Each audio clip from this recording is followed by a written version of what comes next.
There we go. All right. Well, welcome to the People First Leadership Weekly webinar. And today we are going to talk about permission to lead, how to step into authority without being a tyrant. And one of the things that leaders struggle with as they're kind of coming up through the ranks is how to step into their authority. Those of us who kind of started at the bottom and then worked our way up, we know what we have to do. We know the jobs that we need to take on, but taking authority over the other people who were our colleagues, people that we worked with, that can be hard. And it's like, man, like we were teammates before, and now I'm in charge of you. And some people struggle with stepping into that authority. Some people struggle with seeing others in that authority over top of them as well. I have an interesting story. When I was moving into a new assistant principal leadership back in my school days, this is well over a decade ago, I got a job as an assistant principal at a new school, and this was kind of an onboarding problem, but the day that I showed up, they didn't have anybody set to meet me. I just showed up at the building and they said, be here at 9. So I got there at 9 and I walked in, and the first person that I met was somebody who was sitting at the desk. And they said, hi, can I help you? I said, yes, I'm Todd. I'm the new assistant principal. Okay. And that person was kind of like, oh, all right. Yeah. Let me go bring you over here. I guess they want to talk to you or whatever. And it was awkward. It was weird. I later found out that the person who was sitting at the desk applied for the job that I got.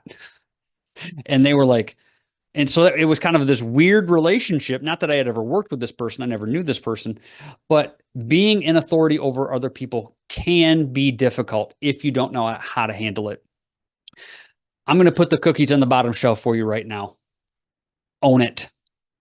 Step into it, own it, make it your own. Do the things that you know that you need to do. Now, there's going to be things that you don't know how to do because it might be a new position, a new role. That's understandable. But step into it with all of your personality, all of your knowledge, all of your heart. Don't be timid. I just got done with a training group that I'm working with, and we were kind of talking about this idea. And I said, when you're nervous about something, don't gently knock on the door.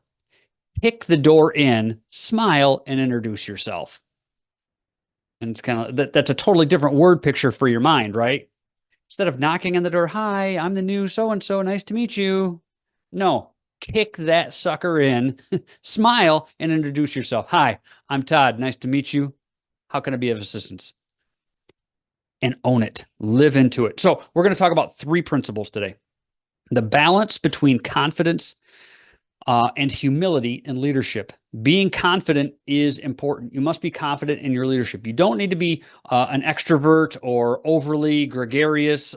You don't need to be Todd. Like I'm extra in my personality. I understand that. I get that. You don't need to be me. You need to be you. You need to be you confidently. And there's not really a better way to say that. You need to be you confidently. Still be respectful, still be professional, but be you confidently. So think about an area in your life in which you know a lot, in which you are confident. And if I asked you to speak on that area, you could speak on that area for 10 minutes and just be like, man, I know this subject. That's the frame of mind that I want you to be in when you are taking on leadership. Don't think about, oh man, I don't know what I'm doing. That's okay. Nobody expects you to know everything. The best thing that you can ever say to somebody who asks you a question that you don't know is, I don't know, but I'll find the answer and get back to you. Even if they don't trust your leadership, at least they know that you're taking action, that you don't know the answer, and that you're going to get back to them. Now, are there certain things that you should know? Like, where's the bathroom? Yes, it's over there.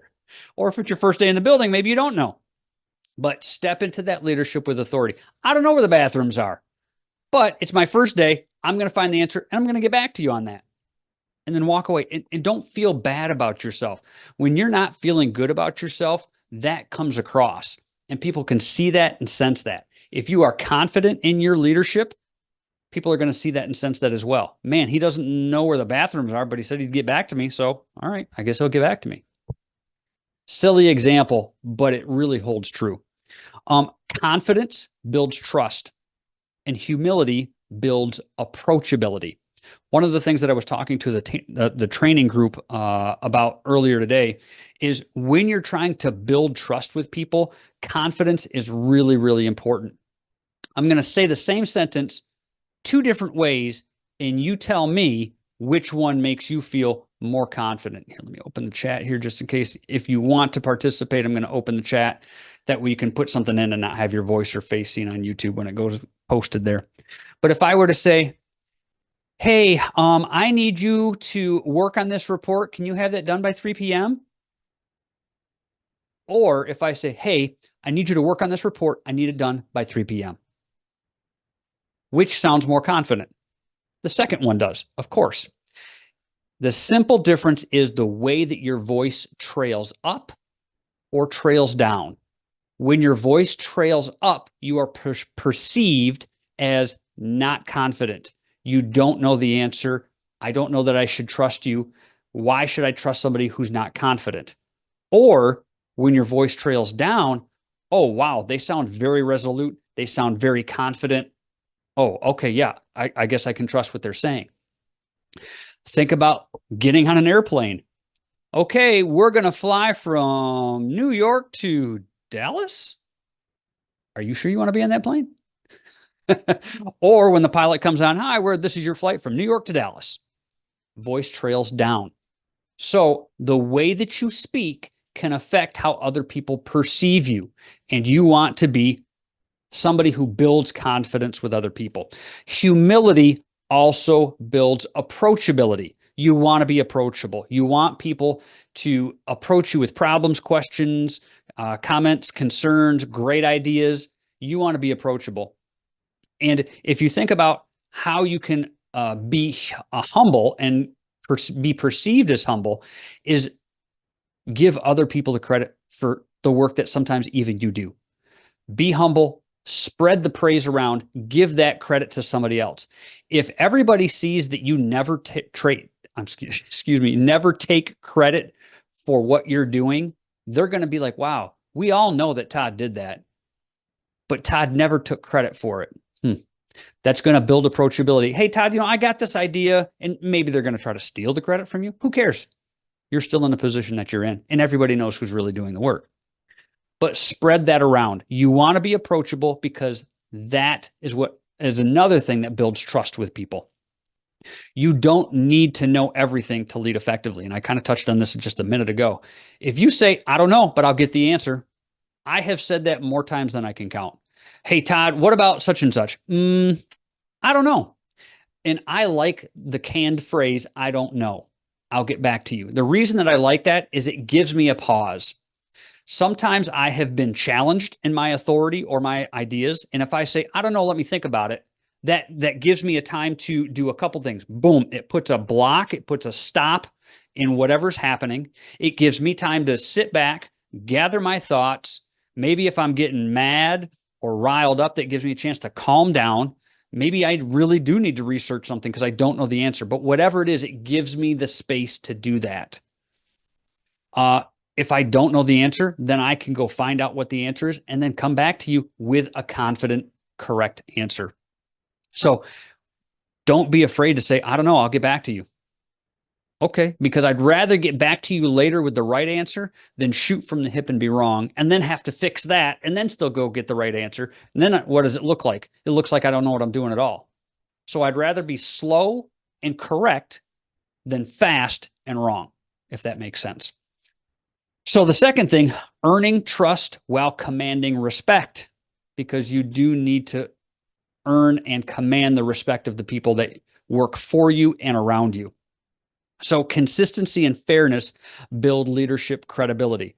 I'm going to give you kind of a scenario, and I bet you have all been part of this before, where you have been working in a company or a business or whatever it is, and you see somebody who is doing a poor job. And not because they're ignorant of how to do the job. They're just doing a poor job because they don't care. They're a lazy worker. They are maybe even doing things wrong on purpose. And other employees see that. And everybody sees what's going on. And you're all waiting for what? You want to see how management is going to handle that person. And one of two things has happened. Management has come in and kind of shoved it under the rug because either they didn't want to deal with it, they didn't know how to deal with it, they weren't good leaders, they weren't confident, whatever. And then what did the rest of the team do? Yep, they just shoved it under the rug. Are you incentivized to work hard anymore? No, you're kind of like, well, this sucks. If they're not going to handle that employee, if they're not going to do the right thing with them, why should I work hard? Like it almost embitters you towards management, right? Now, the second scenario is everybody sees this person doing the wrong thing. They know they're not doing a good job. Management comes in and handles it. Maybe they fire that person. Maybe they give that person a corrective action plan. Maybe they whatever. But you see management handle it. You kind of like go, yeah, yeah, thank you, management. Yeah, yeah, because we're all here working hard. We're all trying to do a good job and they're messing it up. And yeah, all right. That makes you respect management a little bit more. Now, as leaders, future leaders or current leaders, you're in that position now. If you are seeing something that needs to be addressed, address it. Now, maybe you need to figure out how to address it. That's okay. Maybe you need to back up a little bit, meet with your higher level employers or your CEO or your manager or whatever. Hey, here's the situation. I need to handle this. It's got to get handled, but how should I do this? What's the best way to do it? Maybe write out a script, maybe come up with bullet points, whatever it needs to be. It needs to be standards based, and it needs to fit the mission and vision of whatever it is that you're working on. That can be the company mission and vision. That can be the project mission and vision. That can be whatever it is, but it can't be personal. Like, hey, Todd, you're doing a bad job, and I really don't like how you're working on this, and it's really because I don't like you, so I'm going to give you this corrective action plan. Okay, that's going to just be a mess. That's going to be a horrible mess. But if you say, hey, Todd, you're not doing a good job. You've turned in this report incorrect 3 different times. We've supported you 3 different times. We need to give you a corrective action plan so you don't submit these reports wrong. Because when you submit the reports wrong, that messes up everything else for the rest of the team, and we're not able to complete the project. Or, Todd, you are not fitting the mission and vision. Mission and vision for this is X, Y, and Z. You are not meeting that standard. We need you to meet that standard. What that does is it takes the personal emotion out of it and puts it directly on objective facts and evidence. And I always go back to facts and evidence. That's what you have to use when you're dealing with negative situations as a leader. So part of earning that respect is through service, not dominance. If you think about somebody, and we've all been here, think about somebody that you've worked for that loved their title. They loved their position, not because they were good at it, but because they were over you or somebody else. Yeah, like I'm thinking about somebody right now in my own personal life, and I hate that feeling. It's like, yep, I worked for them, and they loved that position of power and authority. I think we often see this. You see this a lot with like police officers. This is not a bash on police officers, so any police officer who watches this, please don't take offense to this. But in every role, business, organization, there are some bad apples. And police officers get an especially bad rap because why? They can forcibly arrest you and take you to jail and just cause problems in your life. And we've all seen those YouTube videos where there's a cop who is, trying to throw his authority around or do whatever. And it turns out he actually pulled over another police officer, and then that backfires. And it's like, oh, now he's not such a big tough guy anymore. And yes, you don't want to throw your dominance around. I told a story a couple days ago about a lion. The lion never has to tell anybody that he's a lion. He's the king of the jungle, and everybody knows that he's a lion. Now, if you look up lion prides, they're very familial oriented. They like to snuggle together. They hang out together. They're kind of like a big family. But when the lioness needs to lay down the law with the cubs, everybody knows. Or when the male lion has to go rescue some of the other lion pride from being attacked by other animals, when the lion comes on the scene, everybody knows that's the lion. He doesn't have to say anything. His actions dictate what's going to happen. So with you, don't use dominance as your authority. Use your service. How can I support you? you're really struggling with this. How can I support you and make you better? The more that you support other people, the more they are going to rely on you, not necessarily in a bad way, but they will see you as the subject matter expert for whatever it is that they are dealing with, and they will go to you when they need help. I did an interview with my brother-in-law about a year ago, and he works for a technology company. And we were talking about, his day-to-day work. And I was like, what do you do all day? And he said, honestly, nothing. He's like, I'm really well paid, but I do nothing all day. And I'm like, hold on a second. What's going on? And he said, I have rock stars who work for me. They do the thing better. They have more knowledge about it than me. They do it better than me. They are the rock stars. So my job as their leader is to make sure they have all the materials, supplies, support, connections, so that they can continue to be rock stars. And he said this phrase, he said, you don't put Mick Jagger on stage and then tell him not to sing.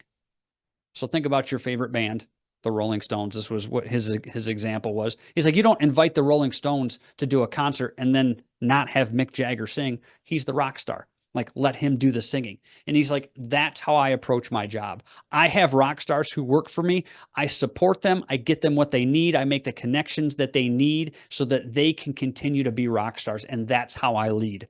Servant leadership. And he's like, we have a great, great team, and I love working with them. They do things that I don't even understand. Now, he's in the computer technology industry. So he's like, they're doing high-level math and programming, and probably now they're doing stuff with AI, as this was, about a year ago that we interviewed. So he's like, I don't even know what they do, but they produce the product, they get the project done, and all I do is I make sure the project is brought to the customer on time and at budget. So, yeah, Todd, I really do nothing all day, but he really is doing a lot. He is serving and supporting his rock stars on his team. The third point is addressing your own fear of being too much or too little.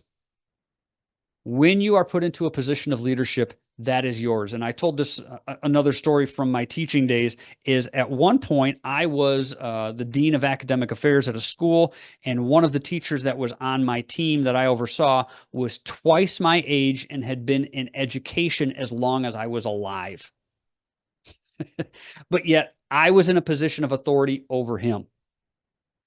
That was, for me, incredibly intimidating. And I thought, man, this guy, he didn't want the job. So, it wasn't like I took the job from him or anything like that. But like, he'd been teaching as long as I had been alive and had been in education for decades. And it was like, man, how do I lead this guy? He knows more about teaching than I probably do. But he still saw me as a leader, so I had to lead him. So my own mental gymnastics that I had to do was I had to do his annual reviews. So I had to go and observe him and see the things that he was doing. And I had to give him positive and adjusting feedback. I found things that he could do better, even though he had been teaching for 30 plus years. I found things that he could do better. So I brought those things to him and I said, these are things that I can support you in and I can help you with. I can even do them for you. Like, I can come in and teach your class for a day so that you can see how I'm doing these things. And then you can copy me, mimic those. And then that just fills that gap for you. Even though he was twice my age, he took me up on it. He's like, I'd like that. So what did I do? I went in, I taught his class and showed him how to do the things that I felt that he could do better.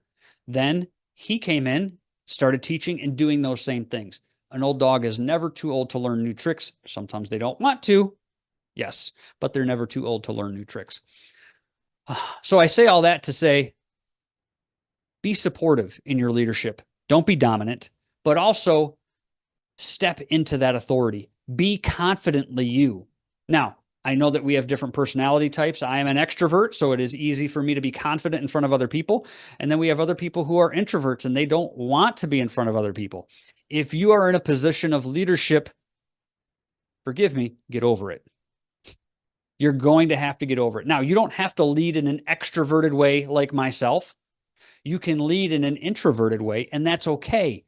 But whatever it is, be confident in what you do and learn how to do it. Be unapologetic about your personality. You are who you are. Don't lead. All of you who are watching this, don't try to lead like Todd, because that's not going to go well. And I'm not going to call out your names that are on the screen right now in case you want to stay private. But you need to lead like you. When you look in the mirror, that's who you need to lead like. And you all have leadership traits, qualities, and characteristics that are uniquely yours. And they're probably why you're in the leadership position that you're in. Now, are there times when you need to develop a leadership skill? Yes, absolutely. That's why we're here now. That's why we're here listening to this. And we do these free webinars, and my clients contract with me because they see gaps or deficiencies in their own leadership and they want to raise their own bar. Absolutely. Let's do that. But do it in your way. Don't do it Todd's way. Do it your way. And that's going to be the best path forward for you. Now, I'll always be empathetic about that. You don't have to kick in the door and be mean about it. Kick in the door, smile, and introduce yourself. Now, you can do that like Todd, kick in the door, do a cartwheel, a somersault, jump up and say, hey, I'm Todd. Nice to meet you. Or you can open the door with authority, say, hello, I'm Todd. Nice to meet you. You can be loud and proud, or you be quiet, soft. That's okay. Be you, whatever that is, and learn to lead like you. Now, maybe you need to figure out who you are. Maybe you're new to a leadership position and you're not exactly sure what your leadership style is. I'll give you some tips on that. One, support and serve. Those are the two biggest things. As a leader, find ways that you can support the people that you lead, your direct reports, and find ways that you can serve them. Is it small things? Sure. I'll tell the story again. I've told the story a bunch of times recently, but it's a really good story. Back when I was in college, I was unloading semi-trucks for Sears. When the trucks would show up, we would unload them. And we had a semi-truck that was full, wall-to-wall, floor-to-ceiling of window air conditioner units. And this was July. We were unloading this truck. And it was like, oh my gosh, it's got to be 115 degrees in the back of this truck. And we had a new store manager. Our previous store manager would come into the loading dock and be like, okay, point the finger, you do this, you do that, da, da, da, da. And then they would walk away and we're like, okay, yep, we'll get it done. Not a big deal. This new store manager came in and was like, hey, you guys unloading the air conditioner truck? Yes, we are. Where's the hand trucks at? And we were like, oh, we got them right here. There's an extra one over there if you need it. And he's like, okay. He took off his jacket. He undid his tie. He rolled up his sleeves. And for 30 minutes, he unloaded air conditioner units with us. And me and the loading dock guys are kind of looking at each other like, what is this guy doing? He's the store manager. Like he's got a suit on. Why is he doing this? Now he's sweating and he's, getting a little dirty or whatever. Finally, he's like, all right, I got a meeting. Thanks for all your hard work, guys. I'll see you later. And then he put the hand truck away and, it's only there 30 minutes. He helped make a little dent, but he didn't do a ton of work. But you know what? Every guy in the loading dock, anytime he came back and asked us for help with something, we were like, yeah, absolutely. We got it. No problem. Because he supported us and he worked alongside of us.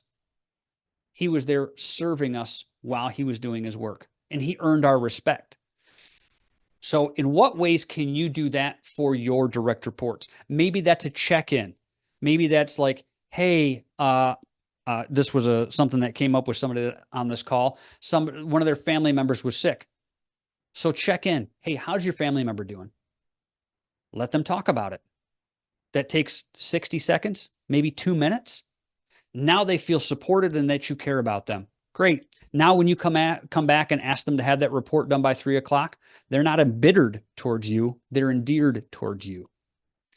Maybe it's like asking about, hey, how was your son's baseball game yesterday? I heard it went really well. Yeah, it did. It did. It went really well. Thanks for asking. What was that, 5 seconds? Exception, and I say this every single week, exceptional leadership can be done in bursts of 5 to 10 seconds. It doesn't have to be this whole big thing. So check in with your people, support them. I see you on the chat. Go for it.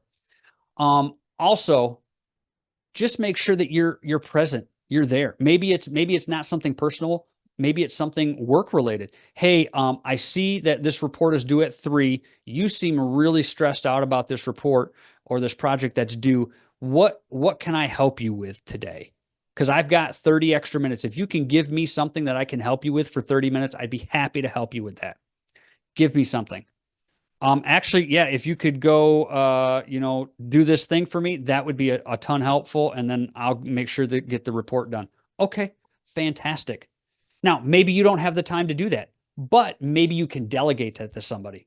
Okay, I'm not going to do that, but I'm going to give that to Jim over here. I know he's got 30 minutes. He's my assistant. He's going to take care of that for you. We're going to make sure that gets done. Okay, fantastic. Thank you so much. Support and serve. Support and serve. Whether it's emotional support, whether it's professional support, whatever it is, find a way to support and serve the people that you are working with. Now, I am not directing or asking you to get involved up to your neck in some project that is not yours. You still have to stay in your lane and do what it is that you need to do. But if there's a way that you can support and serve and maybe even get into the trenches with your people for 15, 20 minutes, that goes a long ways, because think about the opposite end of that interaction. You have been on the opposite end of that interaction before, where one of your leaders has offered to help you, support you, or do something, and you're like, wow, that was awesome. They didn't have to do that, but they really helped me out today. That was great. That could be you on the other side of that transaction, that interaction with that person. So think about those things. You don't have to get permission from other people to lead. They will give that to you by their followship. Remember, you can't be a leader unless somebody is following you. And some people may want to see what you're all about before they follow you. That's okay. Watch me. Watch me. Next week, if you don't want to follow me, watch me for another week. But I'm here, I'm consistent, and I'm doing the work. Let's get it done. That is a mindset and an attitude that you have to adopt. As leaders, you have to adopt being confident. You have to have kind of that kick butt and take names type mentality.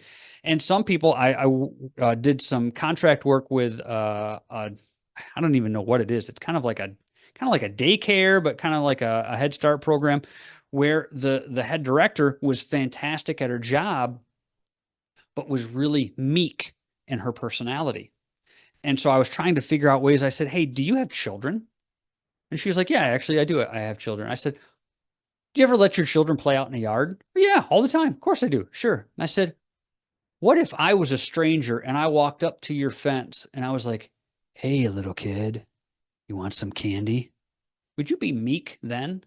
She was like, absolutely not. That's my child. I'd be mama bear all over you. There it is. We all have it in us. There's always some confident part of our life that we can be supremely confident in. You don't have to be that person at work, but that's the mindset. That's the mindset that you have to adopt to be a leader. Be confident, be you, be confidently you, support and serve. And then the rest should fall into place for you. Comments, questions, concerns, cheap shots, feedback in the chat. Anybody have anything to say? Questions that you would like to bring up, or maybe a scenario that you have? Or if you just love listening to me talk, that's fine.